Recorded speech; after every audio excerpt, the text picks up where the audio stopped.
Well, hello there, chaps.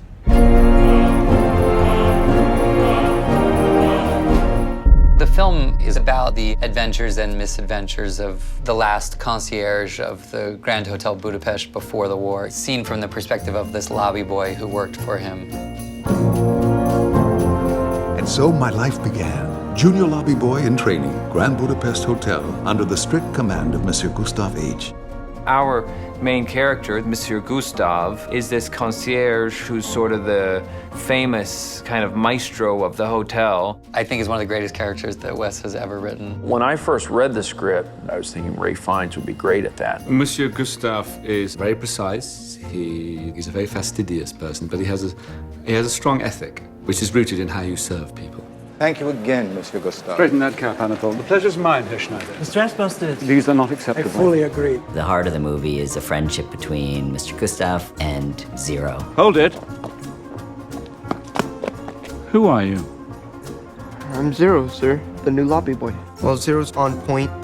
You know, he does everything straight by the book, and Monsieur Gustave is his idol, and he aspires to be him. They end up becoming strong brothers in arms. That's the driving sort of duo of the film. Zero meets up with Saoirse Ronan playing Agatha. Agatha is Zero's love interest. And they fall hopelessly, illogically, wildly, unabashedly in love with each other. Will you marry me? Yes.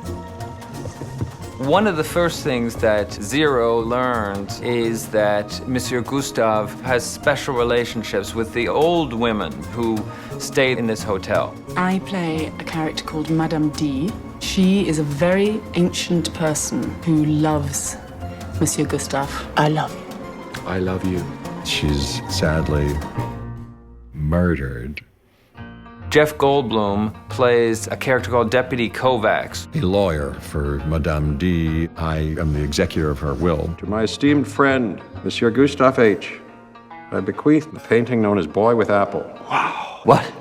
Adrian Brody plays the son of Madame D. His character's named Dimitri. He's a bad seed. This man is an intruder in my home. It's not yours yet, Dimitri. Only when You're not getting Boy with Apple, you goddamn little fruit. Monsieur Gustave then proceeds to take the painting, essentially lifts it. That's what launches us into the story, because he steals it.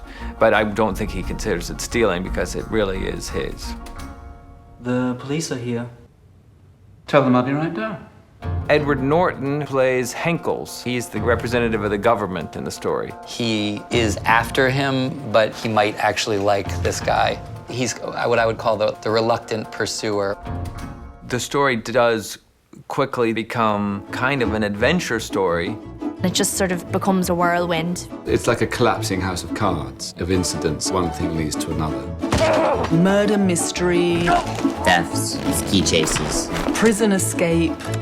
War coming and political struggle. There's more Okay. to the story. I get it. Go on. Snow and guns and explosions and jail. A real adventure, like in a classic way. We're gonna strip search every pretzel house, Waffelhut, beer garden, and especially every Grand Hotel, from Augsburg to Zilchbrook. There's quite a large cast of supporting characters who are played by actors who I love and that they made into great characters.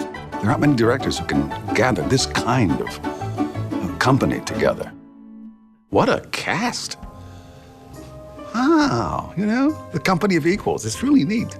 Because of who Wes hires and because of the way he writes and then the way he films these things, you do end up with performances from actors that you've always loved, but you've never seen them do this before. It functions like a caper comedy, a wonderful comedic, idiosyncratic lightness of touch with a sort of pretty serious or bittersweet undertone.